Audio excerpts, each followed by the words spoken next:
Shalom. Sekali lagi shalom.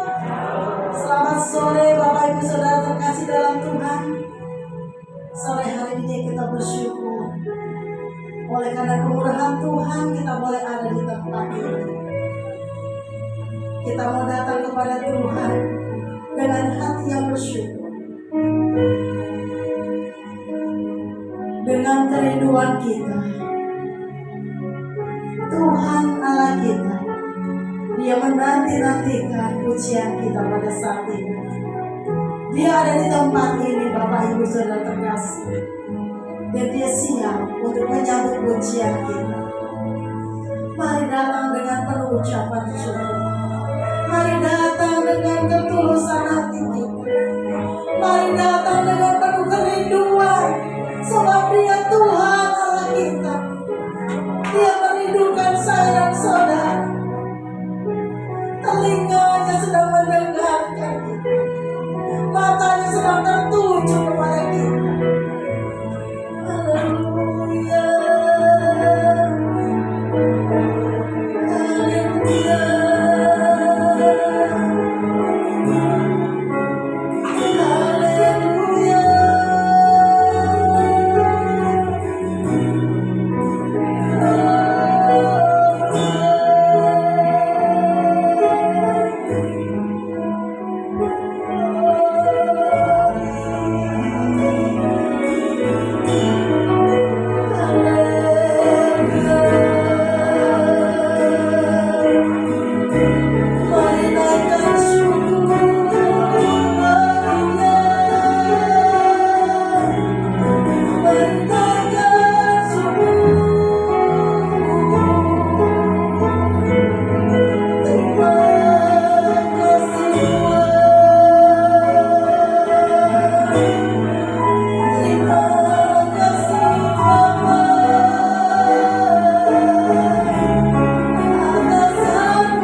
ditinggikan.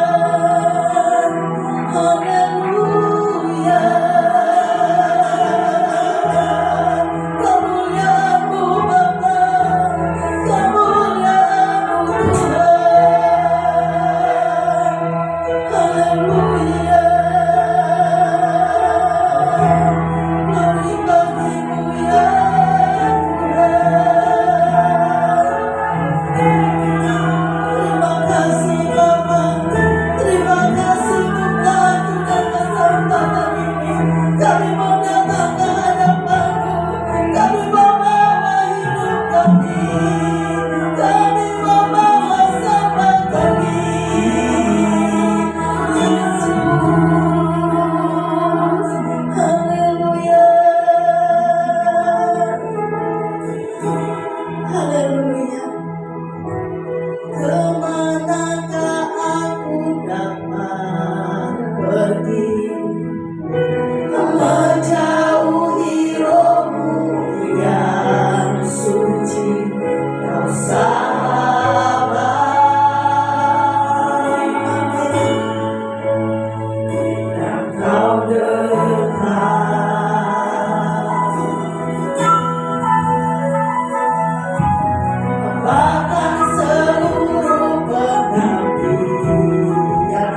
seperti Tuhan Allah kita. Haleluya, haleluya. Kita tetap memuji Tuhan. Glory bagi Tuhan.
Kami percaya memberi persembahan adalah bagian dari ibadah.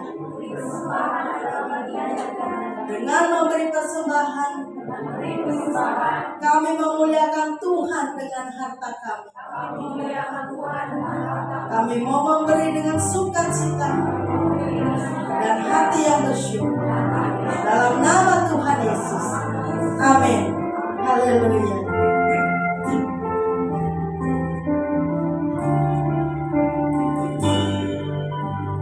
Bukan dengan kekuatan ku dapat jalani hidupku, tanpa Tuhan yang di sampingku. Ku tak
Terima kasih Tuhan, terima kasih Bapa yang baik. Kami bersyukur untuk pribadi-Mu, kami bersyukur untuk hadirat-Mu Tuhan. Kami bersyukur untuk sukacita yang Tuhan hadirkan tengah-tengah kami.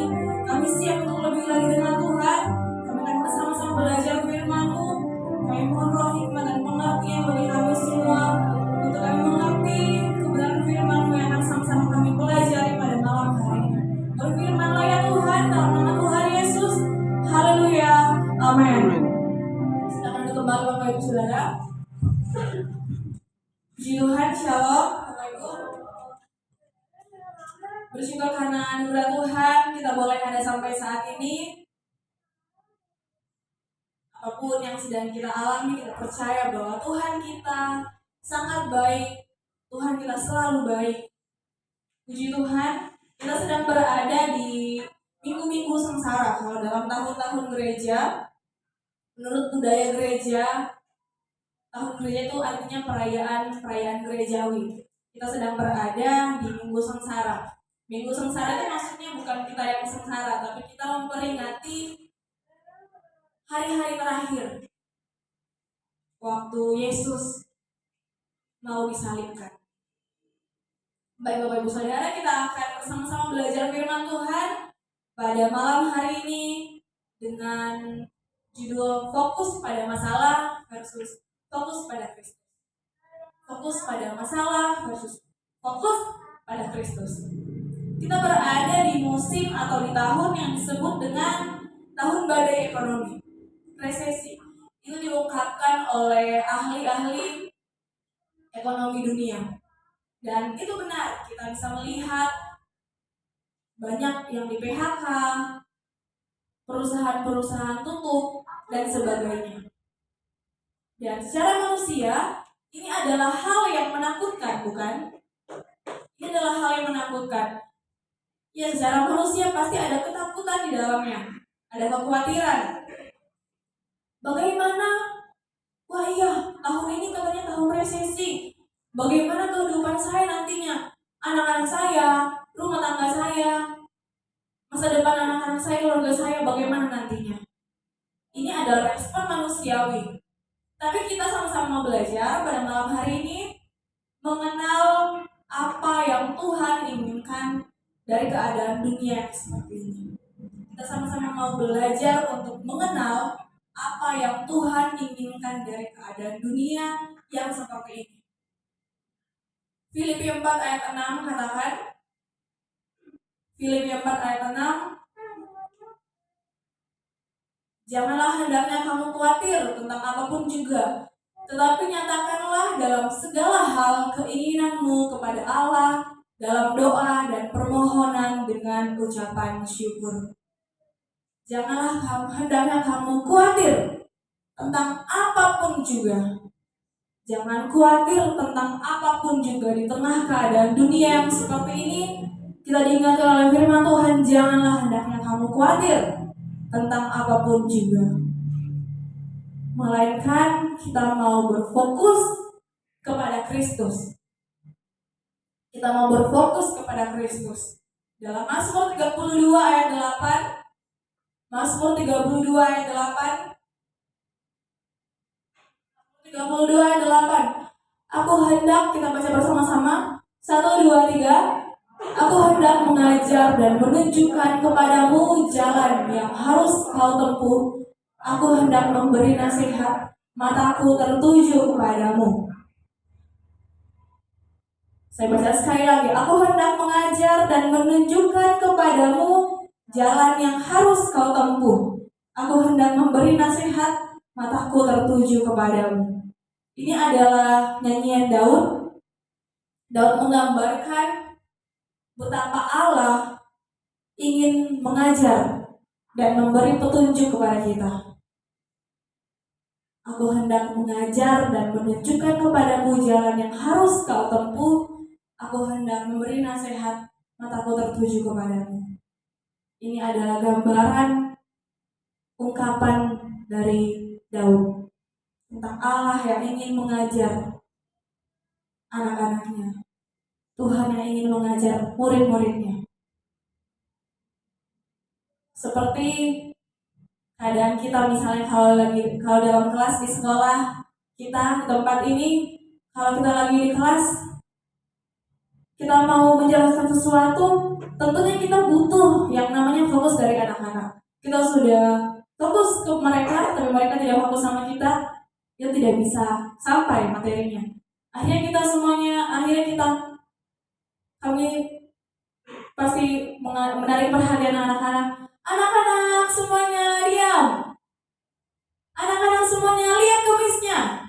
Semuanya tutup mulutnya, tangannya di meja. 1, 2, 3. Barulah kita bisa melakukan proses belajar mengajar. Karena kalau tidak seperti itu, karena kalau anak-anak tidak fokus, apa yang kita sampaikan tidak akan bisa diterima dengan baik. Dan seperti itulah yang Tuhan inginkan dari kita. Ketika Tuhan mau mengajar kita, tentunya kita yang diajar. Ketika Tuhan mau mengajar kita, tentunya kita ini yang mau diajar, kita harus punya fokus sama yang mau mengajar kita, sama yang akan mengajar kita. Kalau kita tidak fokus sama yang akan mengajar kita, dia tidak akan mengerti. Seperti dalam keadaan kelas, waktu zaman kita masih sekolah, gurunya lagi menjelaskan, kitanya bermain di belakang, pas ditanya bingung, sama pelongo, lihat sana sini, apa kata. Karena kita tidak fokus dengan apa yang dijelaskan oleh guru. Nah, seperti itulah Tuhan. Ketika Tuhan mau mengajar kita, tentunya kita yang mau diajar ini harus punya fokus dulu. Mata Tuhan sudah tertuju ke kita. Mataku tertuju padamu. Tapi kitanya yang gak fokus, kita gak bisa tertuju sama Tuhan. Kita gak connect dengan Tuhan. Mari kita melihat satu kisah dalam Perjanjian Baru. Tentunya kisah ini sudah sering kita baca, sering kita dengarkan, dan kisah yang tidak asing lagi.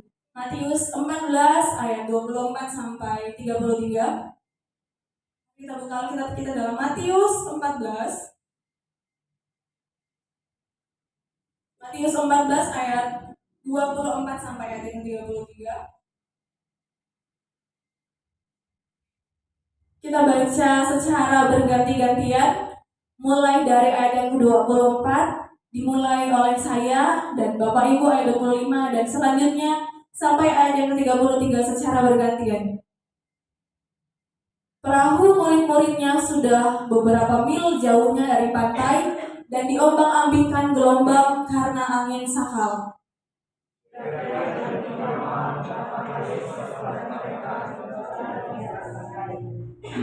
Ketika murid-muridnya melihat dia berjalan di atas air, mereka terkejut dan berseru, "Itu hantu!" Lalu berteriak-teriak karena takut.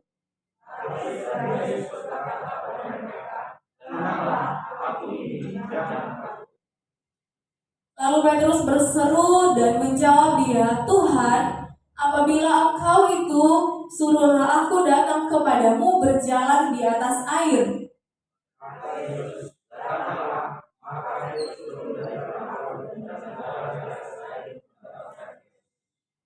Tetapi ketika dirasanya tiupan angin, takutlah ia dan mulai tenggelam lalu berteriak, "Tuhan, tolonglah aku."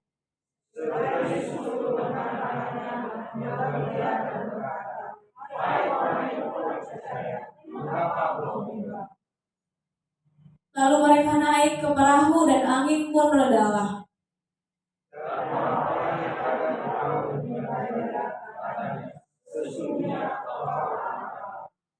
Baik, terima kasih Bapak Ibu. Kitab yang kita baca adalah kitab Matius, di mana kitab ini adalah salah satu dari keempat kitab Injil, yaitu Matius, Markus, Lukas, dan Yohanes. Di mana tujuan besar dari kitab ini adalah ingin menyatakan siapa itu Mesias, siapa itu Yesus, Mesias yang dijanjikan sejak zaman nabi-nabi di Perjanjian Lama. Nah, dalam kisah yang baru saja kita baca, diceritakan bagaimana Yesus sudah tertinggal beberapa mil jauhnya, dan kira-kira jam 3 malam, Datanglah Yesus menghampiri mereka, berjalan di atas air, dan murid-muridnya takut dan teriak-teriak karena mengira bahwa itu adalah hantu. Tuhan berkata, "Ini aku, jangan takut." Dan Petrus meminta kepada Yesus, "Tuhan, kalau Engkau itu suruh aku berjalan, datang kepadamu." Dan Petrus berjalan di atas badai tersebut, di atas air, dan ketika dia mulai goyah, dia pun tenggelam. Kisah yang sudah sering kita dengarkan, kisah yang sudah sering kita baca, dan pada saat ini, apa yang bisa kita pelajari dari kisah ini? Saya akan membagikan 3 poin yang bisa kita pelajari dari sini. Yang pertama yaitu tidak berfokus kepada apa yang sedang terjadi. Tidak berfokus kepada apa yang sedang terjadi. Poin yang pertama. Kalau orang fokusnya kepada Tuhan, dia tidak akan fokus kepada apa yang sedang terjadi. Dan kalau tidak, pasti fokusnya sama masalah. Kalau orang yang punya fokus kepada Tuhan, dia tidak akan fokus kepada apa yang terjadi. Kalau tidak, pasti fokusnya salah. Pasti fokusnya kepada masalah yang sedang dihadapi. Kita lihat di ayat 24. Ayat 24 sampai ayat yang ke-26. Ayat 24, perahu murid-muridnya sudah beberapa mil jauhnya dari pantai dan diombang-ambingkan gelombang karena angin sakal. 25, kira-kira jam 3 malam datanglah Yesus kepada mereka berjalan di atas air. Ketika murid-muridnya melihat dia berjalan di atas air, mereka terkejut dan berseru, "Itu hantu!" Lalu berteriak-teriak karena takut. Perahunya sudah sangat jauh dari posisi Yesus berada. Sudah beberapa mil, kalau kita katakan, sudah beberapa mil jauhnya. Dan datanglah angin sakal, dan Yesus berjalan kepada mereka, menghampiri mereka berjalan di atas air. Mereka mengira itu hantu. Ketakutan dan teriak-teriak. Kita bisa bayangkan bagaimana 12 orang. Biasanya kalau yang suka histeris atau panik kan biasanya ibu-ibu ya, ibu perempuan biasanya. Tapi yang di sini ternyata bukan cuma perempuan yang bisa seperti itu, ternyata laki-laki juga. Bisa dibayangkan 12 orang laki-laki yang bukan anak kecil teriak-teriak karena takut dikira itu hantu. 12 orang dewasa laki-laki teriak-teriak, "Wah, hantu, mungkin seperti itu." Kalau saja mereka tidak fokus sama apa yang terjadi, kalau saja mereka tidak fokus sama badainya, mereka bisa tahu, oh ini Yesus, kan mereka sudah bersama-sama dengan Yesus sudah sekian lamanya. Kalau saja mereka tidak fokus sama badainya, sama angin sakal ini, mereka bisa tahu, oh ini Yesus, oh Yesus yang datang. Stop, diam. Ini Yesus datang mau menyelamatkan kita. Nah, Bapak Ibu Saudara, ketika kita menghadapi badai dalam hidup kita, badai apapun itu, setiap kita pasti punya permasalahan. Apakah itu dalam rumah tangga, pekerjaan, pendidikan anak, dan sebagainya. Mari kita memandang kepada Yesus. Tuhan ingin supaya kita fokus hanya kepada Tuhan. Kita beriman bahwa Tuhan lebih besar dari masalah yang kita hadapi. Oleh sebab itu, kalau mereka tadinya fokus bahwa mereka ini adalah muridnya Tuhan, mereka tidak fokus sama badai, mereka bisa tahu, oh yang datang ini Yesus. Mungkin mereka bukannya berteriak-teriak, malah senang menyambut Yesus datang. Tapi karena mereka fokus sama badainya, mereka tidak mengenal, mereka tidak tahu bahwa itu adalah Yesus. Nah, kita sama-sama mau belajar pada saat ini, pada malam hari ini, mari kita memandang kepada Tuhan. Kita tidak berfokus kepada apa yang sedang terjadi di hadapan kita. Kita tidak berfokus kepada masalah yang terjadi. Bukannya panik, teriak-teriak, marah-marah, gak jelas, menyalahkan keadaan, menyalahkan suami, menyalahkan istri, menyalahkan anak-anak, mertua, dan lain-lain. Semua orang yang kita lihat, semua disalahkan. Kamu sih, begini kan? Apalagi kalau menyalahkan orang lain dan mengidolakan dirinya sendiri. Kamu sih seperti ini. Coba kalau saya. Kalau nggak ada saya memang nggak bisa terjadi. Kalian nggak bisa hidup. Kalau nggak ada saya, tidak bisa berputar dunia ini. Kalau tidak ada saya, kacau. Tapi mari kita datang kepada Tuhan. Matius 11 ayat 28. Matius 11 ayat 28 katakan, marilah kepadaku semua yang letih, lesu, dan berbeban berat, aku akan memberi kelegaan kepadamu. Marilah kepadaku semua yang letih, lesu, dan berbeban berat, aku akan memberi kelegaan kepadamu. Yang namanya masalah, yang namanya problematika, yang namanya pergumulan, itu pasti ada. Namanya kita masih hidup di dunia, kita akan selalu menghadapi masalah. Kita akan selalu menghadapi yang namanya proses. Dan masalah itu diizinkan oleh Tuhan untuk kita semakin hari semakin sempurna, untuk kita semakin hari semakin serupa dengan Tuhan. Tapi yang jadi masalahnya adalah respon dari kita. Padahal tujuannya baik. Tuhan mengizinkan itu supaya kita semakin hari semakin baik, supaya karakter kita semakin diubahkan, supaya hati kita semakin tertuju kepada Tuhan. Tapi kadang-kadang kita lupa. Kadang-kadang kita cuma fokus sama masalah itu, masalah, akhirnya kita tidak bisa melihat siapa yang di depan kita, siapa yang harusnya kita pandang, siapa yang harus kita ikuti. Karena kita fokus kepada masalah yang sedang kita hadapi. Wah, hidup saya penuh masalah. Tidak ada orang yang tidak punya masalah. Hidup saya terlalu berat beban saya. Kayaknya bebanku lebih berat daripada kamu. Setiap orang punya bebannya masing-masing. Tuhan sudah izinkan A mengalami seperti ini, B mengalami seperti ini, C mengalami seperti ini. Sudah punya porsinya masing-masing. Bagian kita adalah meresponi itu dengan benar. Bagian kita adalah tidak fokus kepada masalah itu, tapi kita mau fokus kepada Kristus. Itu poin yang pertama. Kemudian poin yang kedua, tidak memperhatikan sekeliling. Tidak memperhatikan sekeliling kita. Kalau orang fokusnya kepada Tuhan, kalau kita fokusnya kepada Tuhan, kita tidak akan memperhatikan sekeliling kita. Dalam artian kita tidak akan terpengaruh oleh apa yang terjadi di sekitar kita. Tapi kalau tidak,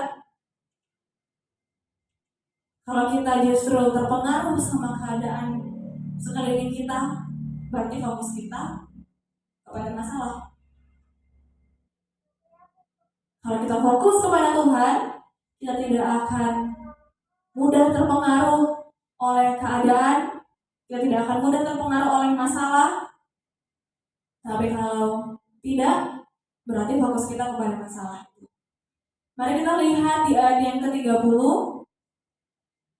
Ayat yang ke-30 masih di Matius 14. Matius 14 ayat 30. Kita baca bersama-sama. 1, 2, 3. Tetapi ketika dirasanya tiupan angin, takutlah ia dan mulai tenggelam, lalu berteriak, Tuhan, tolonglah aku. Tetapi ketika dirasanya tiupan angin, takutlah ia dan mulai tenggelam, lalu berteriak, Tuhan, tolonglah aku. Padahal dari tadi memang anginnya sudah ada. Sebelum dia jalan di atas air pun anginnya sudah ada. Di saat dia jalan di atas air pun anginnya sudah ada. Anginnya belum reda. Redanya adalah ketika mereka sudah naik ke perahu bersama dengan Yesus. Anginnya belum reda. Waktu Yesus jalan di atas air aja, itu masih ada badai, masih ada angin. Apalagi Petrus, waktu jalan di atas air, masih ada badai, masih ada angin. Tapi di ayat 3 mengatakan, tetapi ketika dirasanya tiupan angin, takutlah ia dan mulai tenggelam. Lalu berteriak, Tuhan, tolonglah aku. Ketika dirasanya tiupan angin, yang tadinya dia fokus sama Yesus, dia katakan, Tuhan, kalau Engkau itu, suruhlah aku datang kepadamu berjalan di atas air. Lalu Yesus bilang, datanglah. Dan dengan penuh keyakinan, dengan penuh keberanian, dengan penuh iman, dia datang kepada Yesus. Bisa dia berjalan di atas air. Karena fokusnya benar. Karena dia memandang kepada Yesus. Waktu Yesus bilang, datanglah, dia yakin, dia percaya perkataan Yesus, bahwa dia bisa sampai kepada Yesus. Tapi, waktu fokusnya sudah mulai buyar, fokusnya sudah mulai teralihkan, dan akhirnya dia mulai tenggelam. Padahal keadaannya masih sama. Dalam keadaan yang masih sama, dia masih di atas air, badainya masih ada, dia bisa tenggelam. Betapa dahsyatnya, betapa luar biasanya kekuatan fokus ini. Oleh sebab itu kita sama-sama mau belajar. Tuhan mengajarkan kita untuk tidak terpengaruh oleh keadaan di sekeliling kita. Tuhan mau mengajarkan kita untuk tidak memperhatikan badai, masalah, apapun yang sedang terjadi, tetap memandang kepada Yesus.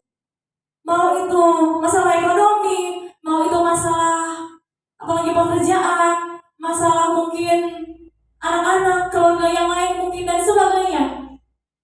Kita tidak akan terpengaruh, karena fokus kita benar. Fokus kita cuma pada Yesus. Ya udah Tuhan, gak apa-apa Tuhan, kalaupun Tuhan izinkan masalah ini untuk saya alami, belum selesai ini, ada lagi ini, belum selesai ini, ada lagi ini, ya udah Tuhan, gak apa-apa. Yang penting saya bersama dengan Tuhan. Kalau fokus kita benar, kita tetap akan bisa menghadapi setiap badai. Kita bisa berjalan di atas badai itu. Kita bisa menaklukkan badai itu. Karena kita bersama dengan Tuhan. Kita tahu bahwa Tuhan yang bersama dengan kita adalah Tuhan yang penuh kuasa. Yang bagian tidak ada yang mustahil. Apapun bisa dia lakukan. Kalau kita yakin, kalau kita sadari itu, kita bisa fokus kepada Tuhan. Kita bisa berjalan di atas badai itu. Kita tetap bisa bilang, ya udah Tuhan, tidak apa-apa. Kalaupun Tuhan izinkan ini untuk saya alami, ya sudah, tidak apa-apa Tuhan. Yang penting Tuhan tidak meninggalkan saya. Kalau kita punya fokus cuma kepada Tuhan, kalau kita punya fokus yang benar, bukan kepada apa yang sedang kita alami. Tuhan mengajarkan kita untuk kita tidak terpengaruh oleh keadaan di sekeliling kita. Apapun itu, kita tetap kokoh, kita tetap teguh, percaya pada Tuhan. Aduh, si dia usahanya udah tutup. Oh, si dia dagangannya udah tutup. Oh, si ini kok udah nggak jualan lagi ya? Si ini kok udah nggak pernah lagi ya upload tentang kegiatannya, jalan-jalan bersama keluarganya. Oh, pasti ini gara-gara resesi ekonomi. Aduh, gimana ya kalau saya juga seperti itu? Bagaimana nanti anak-anakku? Bagaimana nanti suamiku? Atau bagaimana nanti istriku? Bagaimana semuanya? Akhirnya panik, bingung, gak tahu mau ngapain. Stop, bukan seperti itu yang Tuhan inginkan. Orang yang fokus kepada Tuhan tidak akan peduli dengan badai apapun yang sedang terjadi di luar. Orang yang fokus kepada Tuhan tidak akan memperhatikan badai, tidak akan terpengaruh oleh badai. Bahkan sekalipun badainya semakin memburuk, fokusnya cuma kepada Tuhan, karena memandangnya hanya kepada Tuhan. Orang yang fokusnya hanya kepada Tuhan, yakin bahwa Tuhan sanggup untuk mengubah keadaan. Orang yang fokusnya kepada Tuhan, yakin bahwa apa yang tidak mungkin, itu mungkin bagi Tuhan. Orang yang fokusnya kepada Tuhan, tetap percaya, tetap beriman, tetap yakin bahwa sekalipun situasi ekonomi dunia atau sekalipun badai terus datang, tetap percaya kepada janji Tuhan bahwa Tuhan akan selalu menyertai dalam setiap musim hidup kita. Mau lagi susah, mau lagi senang, oh Tuhan katanya ada musim susah, ada musim senang. Kok musimnya susah terus? Tapi kalau fokusnya benar kepada Tuhan, gak masalah. Tetap percaya bahwa Tuhan akan selalu menyertai kita dalam segala keadaan, dalam segala musim hidup kita. Mari kita fokuskan hidup kita kepada Yesus.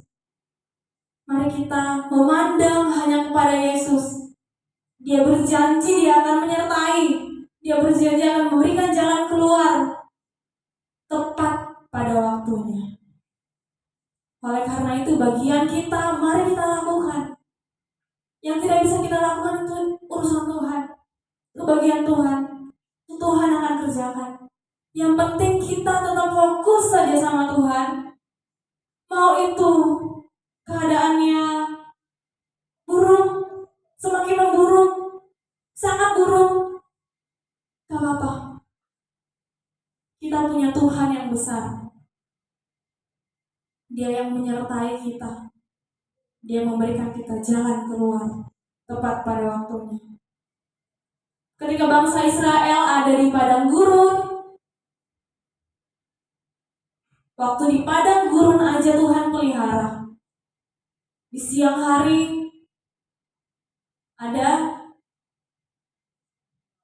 tiang awan, di malam hari ada tiang api. Tuhan memelihara dengan sempurna kehidupan bangsa Israel. Padahal bangsa Israel adalah bangsa yang tegar tengkuk, memberontak kepada Tuhan.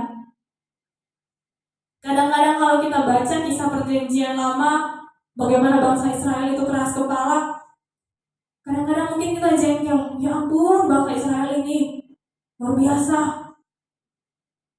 bandel. Bangsa Israel ini luar biasa, tegar tengkuk, patasan, diusir, patasan mengalami hukuman. Tapi kita lupa bahwa kadang-kadang bangsa Israel itu seperti kita. Kita seperti bangsa Israel, memberontak kepada Tuhan. Tuhan sudah siapkan, Tuhan sudah pelihara, masih memberontak kepada Tuhan. Tuhan, saya maunya ini, saya tidak mau yang ini. Padahal tujuannya Tuhan itu mulia, tujuannya Tuhan itu baik. Kenapa Tuhan izinkan masalah ini untuk saya alami? Saya mau hidupku tenang, bahagia, damai, sentosa. Padahal tujuannya Tuhan itu baik, untuk membentuk kita semakin serupa dengan Tuhan. Semakin hari kita semakin mengalami perubahan, semakin hari karakter kita semakin baik, semakin hari kita semakin mendekat kepada Tuhan, semakin melekat dengan Tuhan. Tuhan ingin kita sempurna di hadapan Tuhan. Dalam Matius juga firman Tuhan katakan, jangan khawatir akan hidupmu, apa yang hendak kamu makan, apa yang hendak kamu minum, apa yang hendak kamu pakai. Jangan khawatir akan hidupmu. Burung-burung di udara saja Tuhan pelihara, apalagi kita. Karena kebutuhan kita makan, minum, pakai. Bahkan kebutuhan utama kita, kebutuhan terbesar kita adalah keselamatan. Dan itu sudah diberikan oleh Tuhan. Bagian kita adalah fokus sama Tuhan. Itu bagian kita. Fokus kepada Tuhan, memandang Tuhan.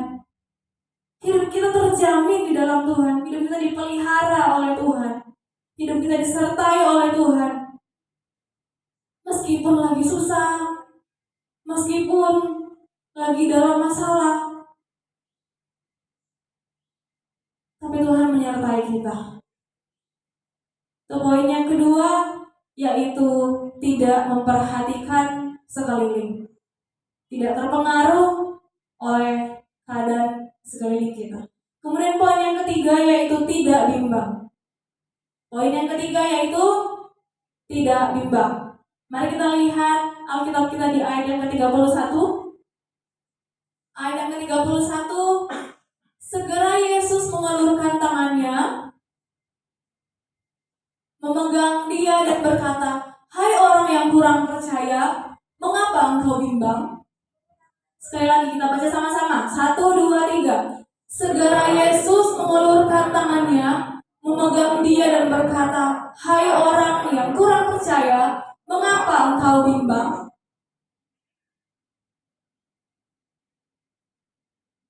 Kita sudah tahu nih, Petrus yang tadinya sudah yakin, sudah percaya bahwa dia itu Tuhan, sudah percaya sama perkataan Tuhan, Tuhan suruh dia datanglah, dia sudah percaya, dia jalan atas air, tapi tiba-tiba dia bimbang. Fokusnya teralihkan, dan akhirnya tenggelam. Yesus berkata, "Hai orang yang kurang percaya, mengapa engkau bimbang?"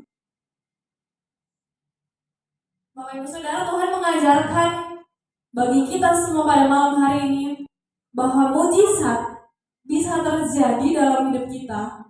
Mujizat akan terjadi dalam hidup kita ketika kita tidak bimbang saat kita menghadapi masalah. Misalnya, sedang dalam masalah ekonomi, lagi berkekurangan, tapi kita dipertemukan dengan orang yang lebih susah misalnya, dan Tuhan suruh kita untuk memberi kepada orang itu. Padahal keadaannya lagi susah juga, tapi Tuhan suruh memberi. Tapi bimbang, kasih nggak ya, kasih nggak ya? Kalau kasih nanti aku pakai apa? Kalau kasih nanti makannya gimana ya? Padahal Tuhan sudah suruh. Kalau Tuhan sudah suruh, berarti Tuhan punya maksud. Tuhan sudah punya maksud nih, ketika hati kita mau fokus kepada Tuhan, mendengarkan apa kata Tuhan, oke, memberi, dan nanti Tuhan yang akan memberkati kita. Tapi kadang-kadang kita yang tidak mau nurut sama Tuhan. Ketika kita punya fokus yang benar, kita percaya bahwa sekalipun belum ada jawaban, belum ada pertolongan, kita bisa bilang, ya udah nggak apa-apa Tuhan. Kalau kita fokus sama Tuhan, sekalipun Tuhan, aduh ini lagi susah banget Tuhan, ini lagi menderita, Tuhan kok tidak memperhatikan kita. Tapi kalau kita punya fokus yang benar kepada Tuhan, kalaupun ada masalah dan pertolongannya belum kita rasakan, belum ada jawaban, belum ada pengabulan doa dari Tuhan, tidak akan masalah. Karena kita percaya bahwa pertolongan Tuhan akan tepat pada waktunya. Tuhan belum tolong saya, ini udah waktunya mepet. Kayaknya Tuhan ini salah deh. Tolong Tuhan, Tuhan lihat dulu saya. Kalau kita punya fokus yang benar kepada Tuhan, sekalipun belum ada pertolongan, sekalipun belum ada pengabulan doa dari Tuhan, tidak masalah, tidak menjadi masalah. Karena kita percaya bahwa pertolongan dari Tuhan pasti ada dan tepat pada waktunya. Kalau Tuhan izinkan masalah dan belum ada jawaban dari Tuhan, belum ada pengabulan doa dari Tuhan, belum ada pertolongan dari Tuhan, tidak akan mengurangi kepercayaan kita kepada Tuhan. kita tetap percaya, kita tetap taat, kita tetap setia pada Tuhan, karena fokus kita benar cuma kepada Tuhan. Sekalipun belum ada pertolongan, tidak akan membuat kita bimbang. Justru melalui masalah yang Tuhan izinkan untuk kita alami itu, kita percaya Tuhan punya maksud nih di dalamnya. Roma 8 ayat 28 katakan, Roma 8 ayat 28, kita tahu sekarang bahwa Allah turut bekerja dalam segala sesuatu untuk mendatangkan kebaikan bagi kita yang mengasihi Dia, yaitu bagi mereka yang terpanggil sesuai dengan rencana. Kita baca sekali lagi kata mereka, kita ganti dengan kata kita. 1, 2, 3. Kita tahu sekarang bahwa Allah turut bekerja dalam segala sesuatu untuk mendatangkan kebaikan bagi kita yang mengasihi Dia, yaitu bagi kita yang terpanggil sesuai dengan rencana Allah. Amin. Ketika kita fokusnya kepada Tuhan, kita bisa berkata seperti ini. Sekalipun dalam masalah, sekalipun badannya belum selesai, sekalipun ini belum ada pertolongan, kita bisa berkata, oh, dalam badai pun Tuhan punya maksud mendatangkan kebaikan bagi saya. Dan kita adalah fokus pada Tuhan, tertuju kepada Tuhan. Bapak Ibu saudara-saudara sekalian, jangan berfokus kepada masalah yang sedang kita hadapi, kepada kenyataan yang ada di depan kita. Jangan terpengaruh oleh keadaan sekeliling kita. Jangan bimbang akan kuasa Tuhan. Kita percaya bahwa pertolongan Tuhan selalu tepat waktu dan penyertaannya sempurna dalam hidup kita. Oleh karena itu bagian kita terus memandang kepada Kristus. Apapun yang sedang kita alami, apapun yang sedang kita hadapi, mari kita berfokus hanya kepada Kristus, bukan kepada masalah. Ketika kita mengalami masalah, buat kita tidak masalah, buat kita tidak apa-apa, bukan menjadi masalah yang besar, karena kita tahu bahwa Tuhan yang lebih besar di dalam hati kita. Kita percaya bahwa pertolongannya, bahkan kemenangan akan menjadi bagian kita ketika fokus kita benar kepada Tuhan. Amin. Untuk kebenaran firman Tuhan pada saat ini, Tuhan Yesus memberkati kita semuanya. Mari kita bangkit berdiri.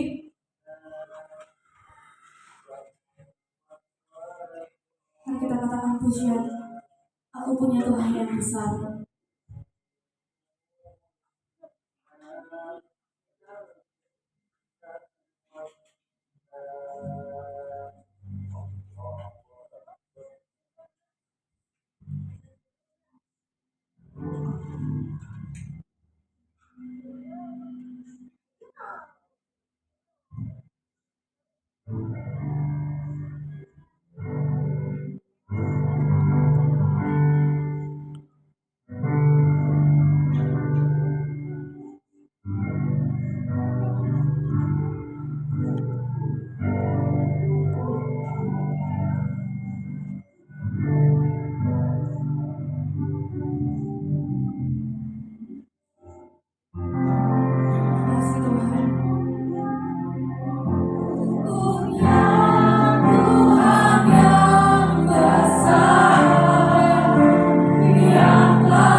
bahwa kami punya Tuhan yang besar, Tuhan yang berkuasa, dan baginya tidak ada sesuatu pun yang tidak mungkin. Dan Tuhan yang besar itu ada dalam hidup kami, ada dalam hati kami. Terima kasih Tuhan. Terima kasih, kami percaya bahwa Kau menyediakan kemenangan bagi kami. Kami terima kemenangan itu Tuhan. Terima kasih Tuhan, terima kasih Bapa. Terima kasih Tuhan, kami bersyukur untuk pribadi-Mu, kami bersyukur untuk lawatan-Mu Tuhan.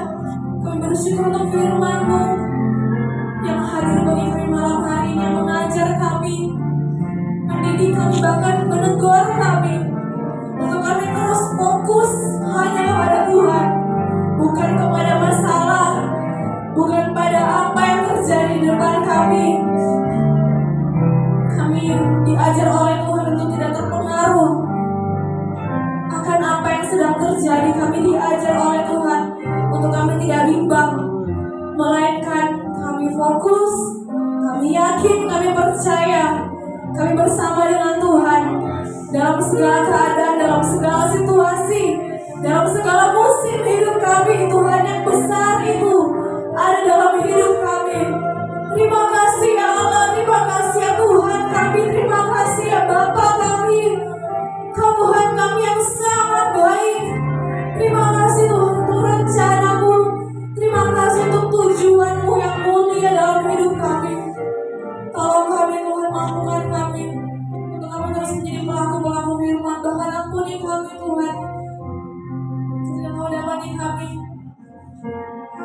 belum fokus kepada Tuhan, belum hidup sesuai dengan kehendak Tuhan. Kami sama-sama mau belajar untuk kami memandang kepada Tuhan, berfokus hanya kepada Tuhan, bukan kepada masalah, dan kemenangan menjadi bagian kami. Terima kasih Tuhan. Terima kasih Bapa untuk firman-Mu. Kami semua diberkati oleh Tuhan. Dalam nama Tuhan Yesus Kristus. Haleluya. Amin. Silakan dikembangkan Bapak Saudara.